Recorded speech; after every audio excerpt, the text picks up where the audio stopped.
여러분 안녕하십니까. 오늘이 일요일 날이죠. 2026년 7월 5일 오전 9시 10분을 가리키고 있습니다. 여기서부터 이제 할 차례죠. 루터는 독일인답게 맥주를 즐겼으며 수도원에서 수녀로 살며 맥주 제조 방법을 알았던 부인인 카타리나 폰 보라가 만든 맥주를 특히 좋아했다. 그래서 이 루터의 아내가 수도원에서 수녀로 살면서 그 수녀원에서 맥주 만드는 방법을 배웠다는 거죠. 그래서 그런 경력이 있기 때문에 남편한테 이제 맥주를 만들어 줬다는 거죠. 그때마다 이 루터는 아내가 만든 맥주를 좋아했다 이런 얘기입니다. 얼마나 이 맥주를 좋아했는지 하나님께서는 물을 주셨고 인간은 맥주를 만들었다. 그 중에서 나는 인간이 만든 맥주 중 카타리나가 만든 맥주를 가장 좋다라고 이야기할 정도였다. 이렇듯 맥주를 너무 좋아한 나머지 평생 복통과 변비, 아래 후술은 여러 결석으로 고통을 겪었다. 일설에 의하면 루터 자신이 구원은 행동이 아니라 믿음에 의해 주어진다는 사상 또한 변기 위에 앉아서 힘을 주다가 불현듯 떠올랐다고, 술과 여자와 노래를 즐길 줄 모르면 바보라는 말을 했다. 근현대 보수 개신교 교단에서 술을 금지하는 성향이 있지만 정작 루터를 비롯한 초창기 종교개혁가들은 술 자체에 대해서는 강하게 반대하지 않았다. 잘 칼뱅 역시 본인은 포도주를 즐겼고 술을 지나치게 마시지 않는 절제를 주장했을 뿐이다. 이 여러분들 맥주가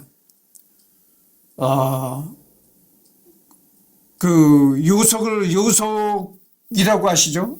통풍을 발생시키는 요속을 높입니다. 그래서 이 맥주를 아무 음식이고 다 그렇죠. 적당히 마시는 데에, 적당히 먹고 마시는 데에 의미가 있는 것이지. 모든 음식이 다 그렇잖아요. 너무 과도하게 마시면은 그거 안 좋습니다. 그래서 맥주가 상당히 요속을 높이는 그런 통풍. 그래서 맥주를 너무 많이 마시면은 이 통풍의 가능성이 많아지는 겁니다.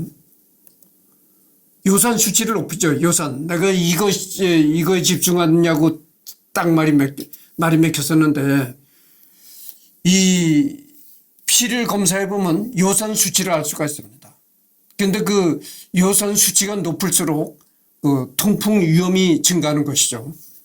그래서 이 맥주는 요산 수치를 높입니다. 그래서 방금 전에도 내가 얘기를 했지만 맥주뿐만이 아니고 모든 음식이 다 그래요. 너무 과하게 먹지 말아야 된다 이런 얘기죠.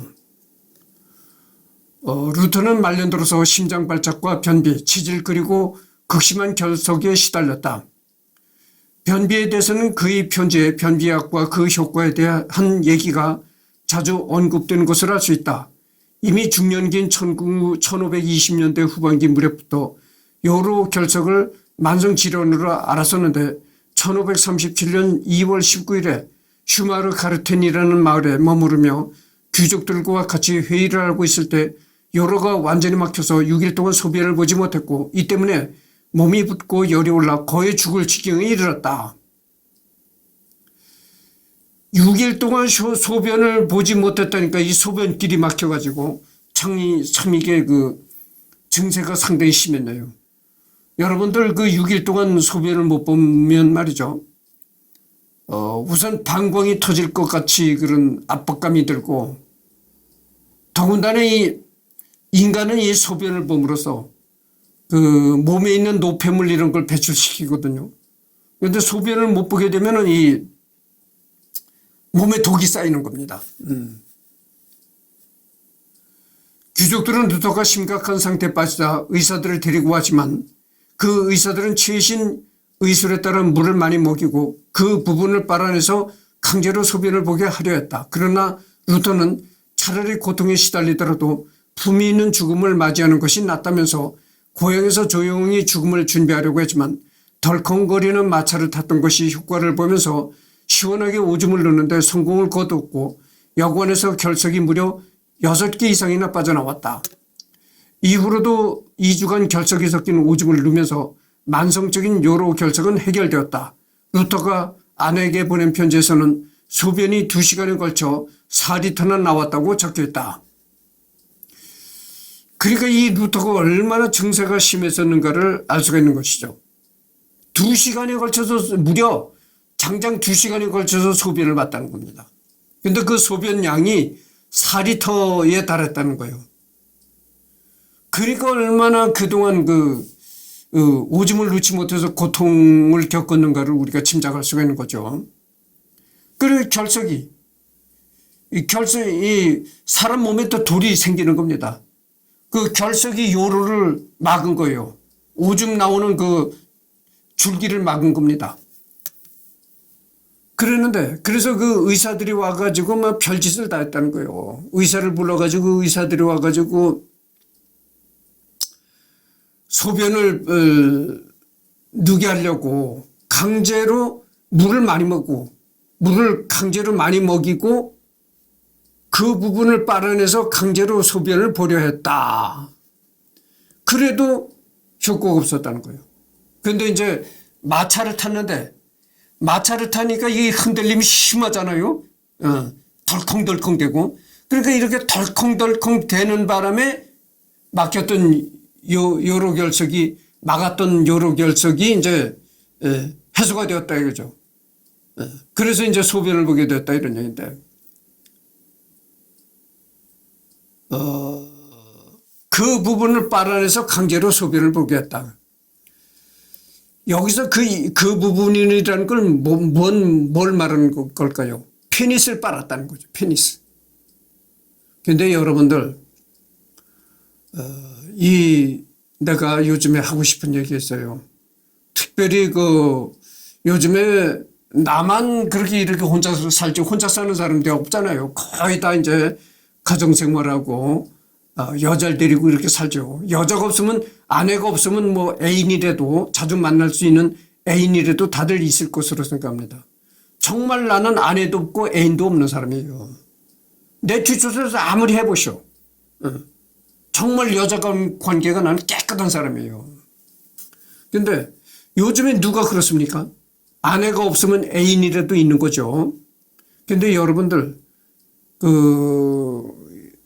요즘에는 그 섹스 비디오라는 게 많이 돌잖아요.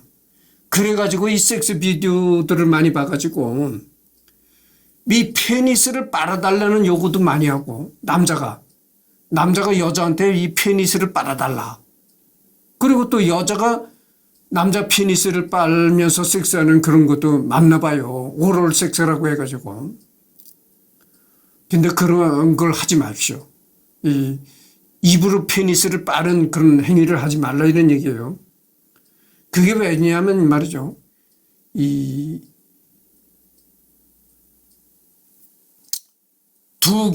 두경부암이라는 그 암이 있어요. 이 두경부암이라는 건 이 머리 그다음에 뭐 식도 이런 데를 두경부암이라고 하거든요. 한자로 머리 두 자를 쓰는 거잖아요.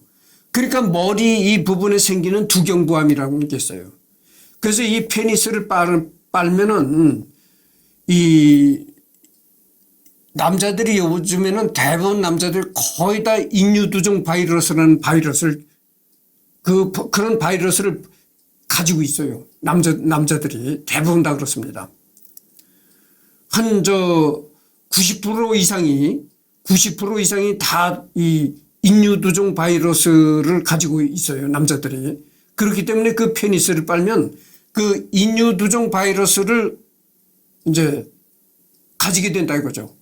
인유두종 바이러스가 옮겨간다고 하죠. 그래서 인유두종 바이러스에 감염이 되면은 그것이 바로 두경부암을 일으키는 원인이 될 수 있다 이런 얘기죠.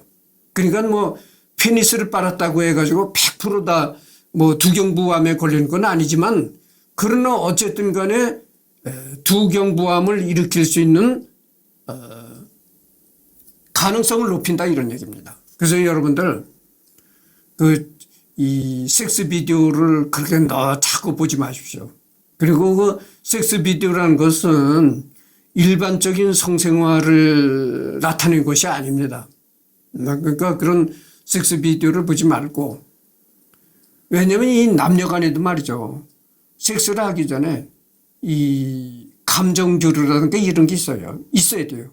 대화를 해서 서로 이제 감정을 교류한다든가 이래가지고, 그 다음에 섹스를 한 것이지, 섹스 비디오를 보십시오, 여러분들.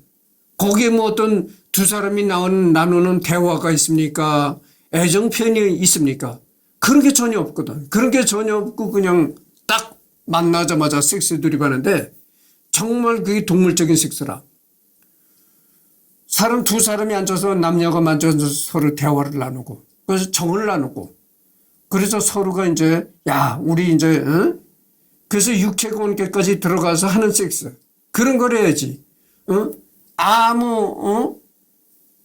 그게 없고, 그냥 만나서 섹스를 하는 거. 그리고서는 페니스를 빨아져 있겠는데, 그런 섹스를 하지 마십시오. 그리고 요즘에는 여자가 남자를 페니스를 빠는 그런 섹스도 하지 말라고 내가 그러잖아요. 그것이 두경부함의 원인이 된다. 이런 얘기를 했고, 요즘에는 또 항문 섹스를 그렇게 한다네. 네. 아니, 여자 항문에다가 집어넣는다는 거예요. 여자 항문에다가 페니스를 집어넣는다는 거네. 그런 섹스는 하지 마십시오. 그러니까 여러분들 그 섹스 비디오에 너무 심취해가지고 섹스 비디오에 그대로 한번 해보겠다 이런 생각은 하지 마시기 바랍니다. 그 이제 덜컹거리는 마차를 타다 보니까 생각지 않게 그 요로 결석이 해소가 된 거예요. 루터의 가게는 장남과 차남이 아들을 남기지 못해서 삼남 파울의 계보로 이어지다가 결국 남계는 단절되었다.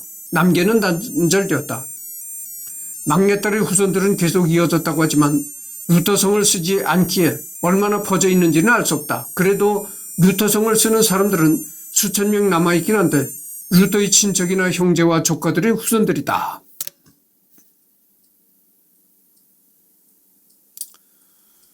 그래서 독일에는 아직도 루터라는 성을 쓰는 사람들이 있다는 거죠. 그러나 루터라는 성을 쓴다고 해서 그것이 바로 그 사람들이 곧 바로 루터의 후손이다 이렇게 말할 수는 없다는 얘기죠. 그래서 루터의 아들 장남과 차남은 사실 자식을 남기지 못했다는 거예요. 그리고 이제 막내 아들이 이제 자손을 남겼는지 하여튼 그러는데 그것도 시원치 않았나 봐요. 그래가지고 사실 루터의 혈통은 끊어졌다고 합니다. 끊어졌는데 딸이 있었는데 딸은 시집을 가서 이제 루터의 외손자들을 낳긴 했지만 외손자니까 루터성을 쓰질 않잖아요. 그러니까 루터의 혈통이 남아있긴 하지만 그러나 루터성을 쓰진 않는다 이런 얘기입니다. 종교개혁 중 카톨릭의 박해에 의해 좌절되던 루터에게 아내인 카타리나 폰 보라가 한마디 했던 일화가 있다. 카타리나는 한참 좌절에 빠진 루터의 곁에서 상복을 입고 한껏 슬퍼하다가 루터가 누가 죽었냐고 물으니 하나님께서 돌아가셨다고 했다. 그의 격분한 루터가 온갖 교리적인 설명으로 하나님께서는 살아계시다고 하니 카타리나는 그렇다면 하나님께서 살아계신데 어찌 당신은 좌절에 빠져 계시냐는 말을 했다고 전해진다.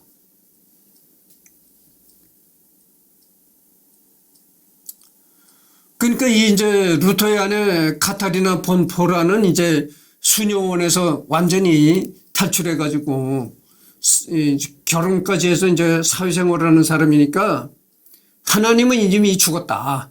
죽은 지 오래됐다. 그렇게 남편한테 얘기를 했다는 거죠.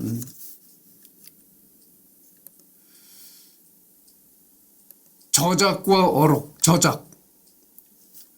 나는 빠른 손과 정확한 기억력을 갖고 있습니다. 글을 쓸 때면 글이 거침없이 흘러나옵니다. 그래서 글을 짜낼 필요가 없습니다.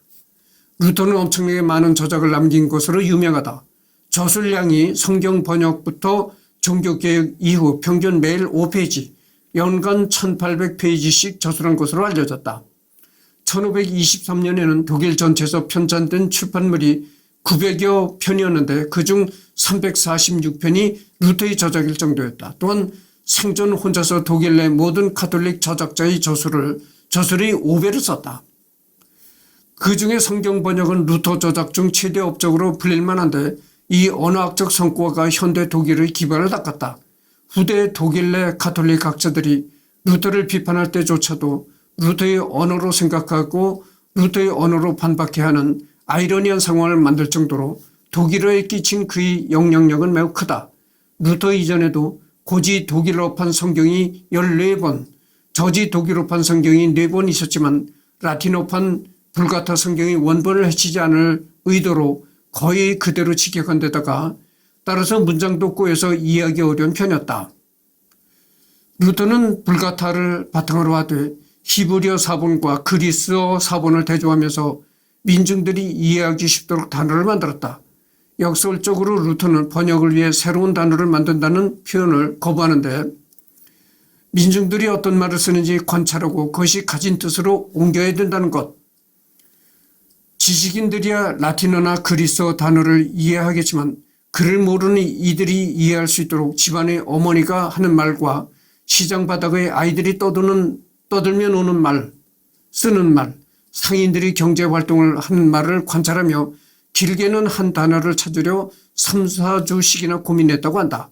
구약 성서에 나오는 직업 전문 용어를 번역하기 위해 실제로 부죽간서 백정과 대정장이나 세자비들에게 직접 물어보고 그들의 언어로 표현하기도 했다. 이렇게 평민들이 실제 생활에 쓰는 단어를 바탕으로 당시 독일어에는 없었던 단어를 새로 만들어냈기 때문에 대중적인 인기를 얻게 된다. 이걸 보면 얼마나 그 루터가 그 히브리어로 된 성경을 독일어로 번역하기 위해서 얼마나 그 루터가 열정을 쏟았는지 알 수가 있는 것입니다. 대표적으로는 루터는 앞서 불가타본의 난해한 번역 중 하나로 기존 불가타본의 독일어 번역은 사슴이 맑은 물을 달라고 울부짖음과 같은 어색한 표현을 독일 라마가 누가 그렇게 말하냐라고 비판했는데 이런 표현을 목마른 사슴이 물을 찾아 헤매이듯이 식으로 번역했다. 직독직기의 한계상 라틴어 같은 로망스계 언어와 게르만어의 구조상 차이 때문에 단어의 이식은 라틴어 특유의 문학성도 이미 죽여버린 데다가 중의적 의미를 살리기 어렵다고 보고 아예 새로운 번역을 시도하는 것이다.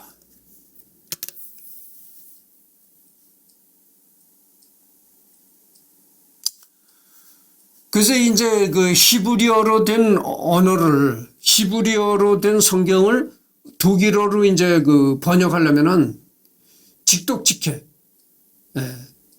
그러니까 그 직독직해를 하게 되면 여러 가지 안 좋은 문장이 된다는 거죠. 직역을 한다면. 그래서 이 번역이라는 것은 직역보다는 의역을 해야 되는 것이죠. 의역.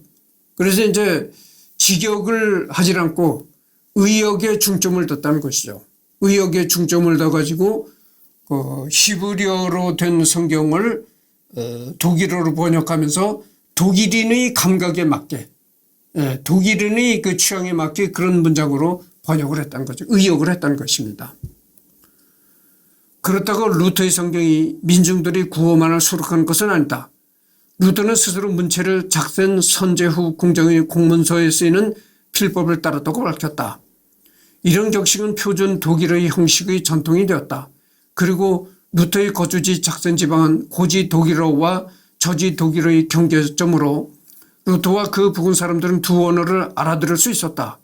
이 과정에서 일부는 차용하고 일부는 소개하는 식으로 두 언어의 통합을 이뤘다. 결국 이 과정에서 루터는 온갖 게르만 방언의 집합소에 불과했던 게르만어를 독일어로 정리해낸 것이다. 그리고 이 루터 이전의 시대에는 독일이 온갖 잡탕 사투리가 많았다는 거죠. 이 고장마다 이 방언들이 많았었다는 거죠. 그래서 이 독일에는 온갖 지방마다 이 사투리가 많았었다. 이런 얘기죠. 근데 이 루터가 이제 그 히브리어로 된 성경을 번역하면서 히브리어로 된 성경을 독일어로 번역하고 그러면서 이제 그 영향으로 인해 가지고 독일 언어의 어떤 표준화를 기하게 되었다 이런 얘기입니다. 그러니까 뭐 이 루터는 단순히 그 종교 개혁뿐만이 아니고 종교 개혁과 더불어서 히브리어로 된 성경을 독일어로 번역했다 이런 공로뿐만이 아니고 그 당시 독일에 그렇게 고장마다 그 사투리가 심했었는데 그 사투리를 하나로 표준어로 통일시키는 그런 그 공로도 많았다 이런 얘기입니다. 루터의 독일어 성경은 발매되자마자 엄청나게 팔려서 루터가 번역한 독일어 성경은 나중에 번역된 저지 독일어판까지 합쳐서 살아생전 100만 부가 팔렸다. 여러분들 세계 최고의 베스트셀러가 이 성경이라는 거죠. 그래서 세계에서 성경만큼 많이 팔린 책이 없다 이런 얘기입니다. 그래서 성경책이라는 거는 세계 최고의 베스트셀러다 이런 얘기죠. 최고 많이 팔린 책이 성경이라는 거죠. 당시 14층 인구와 구매력을 감안하면 엄청난 수치다. 1500년경 신성 로마 제국 인구는 1600만 독일어권은 900만 명 정도로 추산하는데 14층은 10%, 15% 정도로 살만한 사람은 다 샀다는 것. 루터의 지지자는 물론 루터의 적대자조차 궁금해서 다 사봤다고 한다. 그러니까 이 루터가 번역한 성경을 뭐 아주 글을 모르는 문맹자들은 사질 않았지만 그래도 글귀나 읽는다는 사람들은 다 샀다는 거죠. 저작권의 개념도 없던 시절이기 때문에 당연히 만연했던 무허가판이나 복사판을 뺀 수치다. 불가타판 필사본이 500굴된 기존의 고지 독일어판이 10굴덴인데 비하면 1.5굴덴에 팔린 영향도 있다. 그렇다고 돈을 번 것은 아니었다. 루터는 성경이 자신의 것이 아니기 때문에 원고료를 받지 않았다. 그래서 이 번역을 해서 이렇게 책을 펴내니까 이놈 게 엄청나게 팔리는 겁니다. 그래도 루터는 돈을 벌지 못했다는 거예요. 그렇게 루터가 번역한 성경이 엄청나게 팔려 나갔는데도 루터는 돈을 벌지 못했다. 그게 뭐냐면은 루터가 이 성경이라는 것은 내 개인의 것이 아니다. 내 개인의 것이 아닌 것을 내가 번역했는데 그걸 가지고 내가 돈을 벌 수 있겠는가. 그래서 이 돈 받기를 거부했다는 거죠. 그래서 책은 엄청나게 팔렸지만 돈은 벌지 못했다 이런 얘기입니다. 그래서 이때는 여기도 나오는데 이때는 루터가 살았을 당시에는 뭐 저작권법이라든가 이런 것도 없었다 이런 얘기죠. 그러니까 저작권에 관한 그 개념조차 없었을 시절이기 때문에 복사반도 그렇게 많이 이제 놔둬놨고 선으로 일일이 베껴 쓴 그런 필사본도 그렇게 많이 놔둬놨다는 거죠. 그리고 성경뿐만 아니라 팜플렛은 200만 부가 팔렸는데 이런 종교개혁 저작들은 급속도로 퍼지면서 독일 내 종교개혁의 성패를 결정지었다고 해도 과언이 아니다. 독일어 성경의 영향은 제9의 국경을 넘어 멀리 퍼졌다. 네덜란드와 스웨덴, 아이슬란드와 덴마크 등지 성경의 직접적인 자료가 됐을 뿐 아니라 다른 수많은 나라들에게서도 그 영향력을 느낄 수 있었다. 이렇게 루터가 번역한 독일어 성경이 독일에서뿐만이 아니고 북유럽, 스웨덴, 노르웨이 이런 네덜란드 이런 북유럽이고 남유럽이고 하여튼 거의 다 유럽을 휩쓸었다는 얘기입니다. 그러니까 이 루터가 번역한 성경책이 얼마나 그 당시 폭발적인 그런 인기를 누렸는가를 알 수가 있는 거죠. 가장 중요하게는 이 성경이 영어 성경 번역가에게 인상을 남겼다는 점을 들 수 있다. 종교개혁 운동의 이론 중에 하나, 최초로 영어로 성경을 번역한 윌리엄 틴틀은 루터가 독일어 신약 성경을 출판할 무렵 잉글랜드에서 피신해 유럽 대륙으로 건너왔다. 그 역시 원어 사본을 놓고 성경을 번역했는데 아마도 비텐베르크에서 루터와 만났던 것 같다.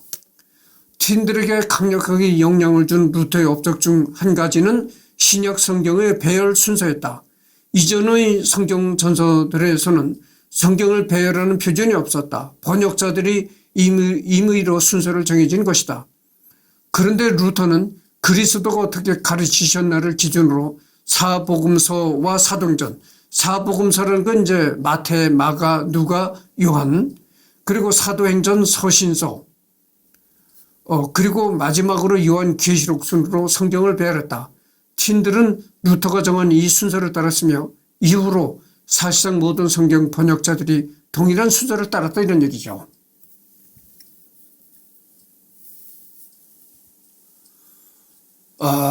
그러니까 그 성경에는 4가지 복음서가 있는데 마태복음, 마가복음, 누가복음, 요한복음, 그리고 사도행전, 그리고 서신서, 편지를 보냈다는 편지를 보낸 그 편지 내용,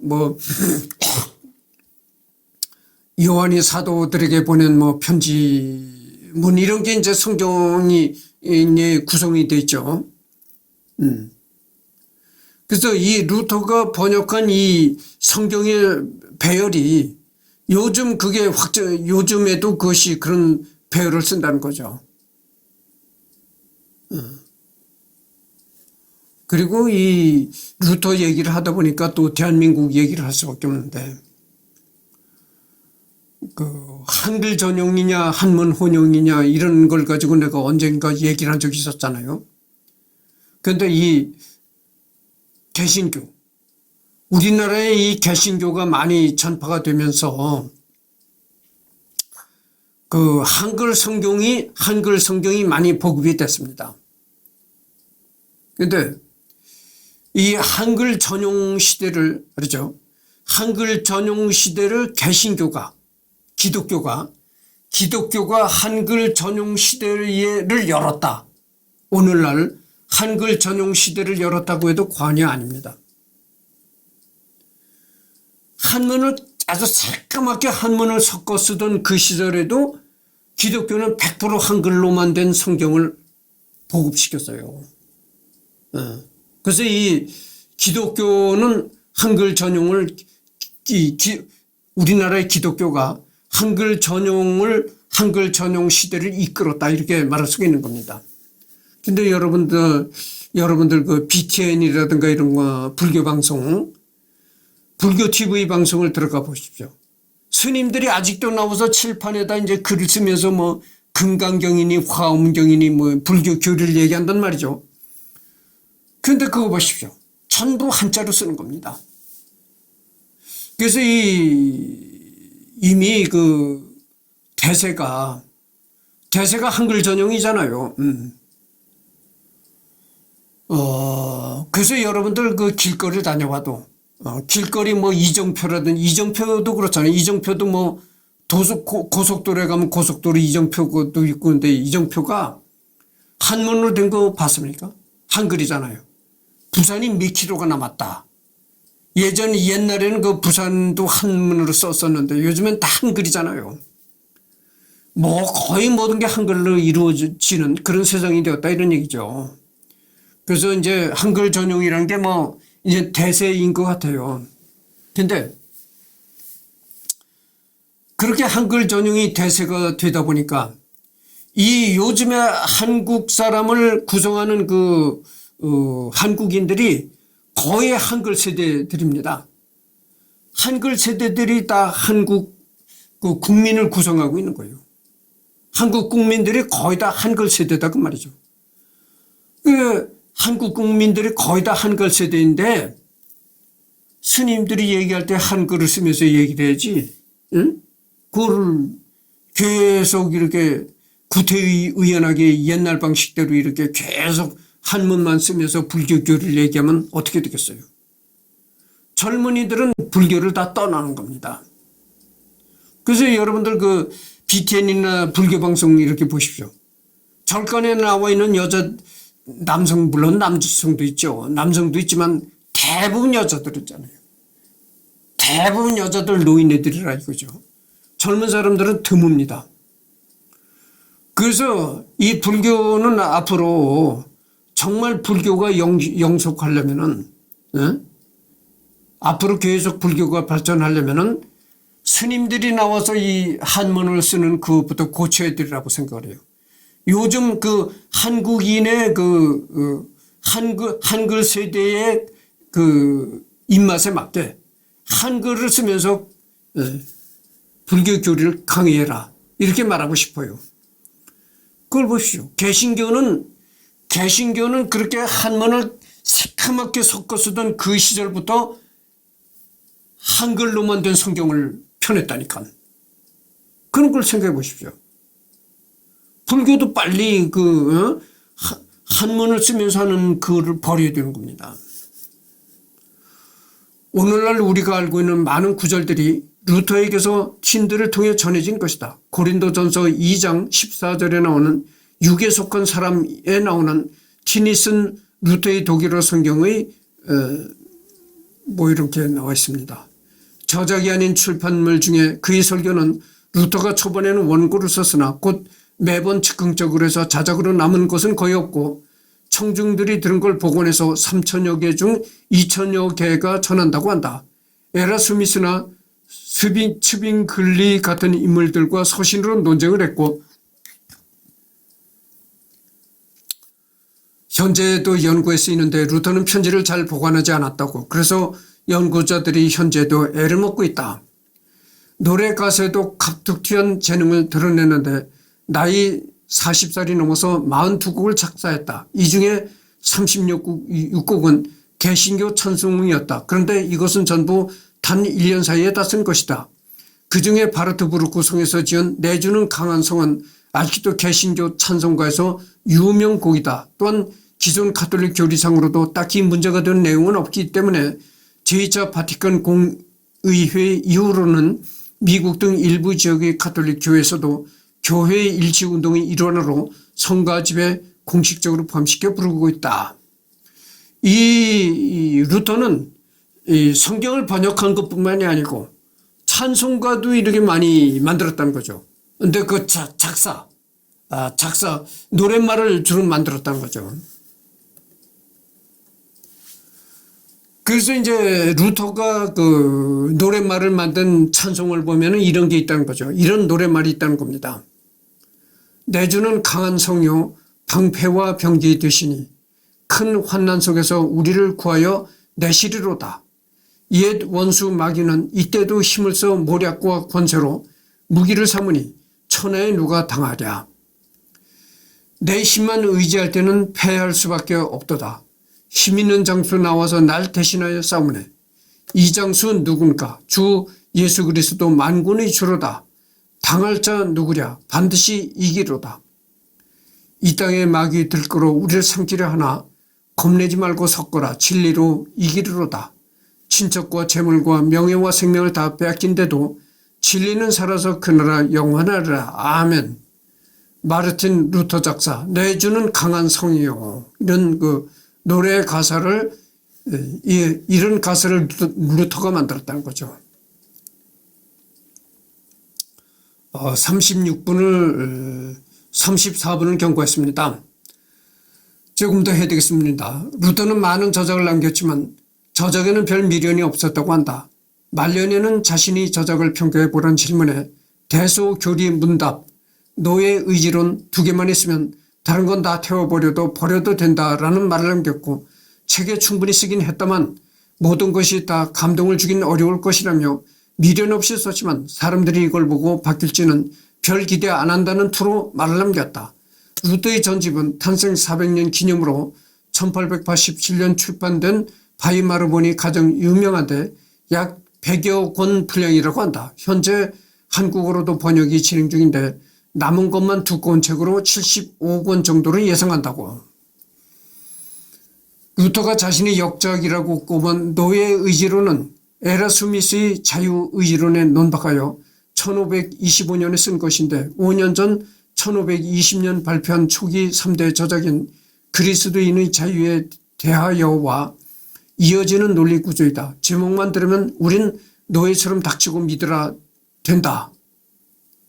로 오해할 소지가 있는데 루터 핵심 사상인 이신칭의와 그리스도인의 자유에서 이중명제인 그리스도인은 만물에 대하여 자유로운 주인이며 누구에게도 예속되지 않는다. 그리스도인은 전적으로 충실한 만물의 정이며 모든 사람에게 예속되어 있다.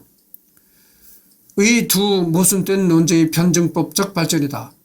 한편 이신칭의는 역시 잘 모르는 측에서 선행을 할 필요 없다는 투로 비난하는데 루터는 선행을 필요 없다는 게 아니라 기존 가톨릭 교회에서 보석을 바라는 선행은 진정한 선행이 아니고 선행은 어디까지나 이웃사랑의 결과로 나와야 된다고 한 것이다. 믿음으로 하나님 앞에서 의롭게 된 사람은 선행을 할 수밖에 없다. 이를 거슬러 가보면 선행을 하지 않는 사람은 의롭지도 않고 진정한 믿음도 없다는 뜻이다. 결국 구원론과 선행을 분리하는 것이다. 이에 대해 에라스미스는 1524년 자유의지론을 발표하여 루터의 신학에 반박했다. 그에 다시 반박하여 1525년 노예의지론을 발표한 것이다. 이 두 대가의 논쟁은 천년 전 교부시대 아우구스티누스와 펠라기우스의 신인협동설 논쟁의 연장으로 현재까지도 자유의지 논쟁은 전체 기독교의 떡밥이다. 대략적으로 소개는 예정설 항목으로 자세한 건 역시 전문 서적을 참조하기 바랍니다. 이게 나왔네요.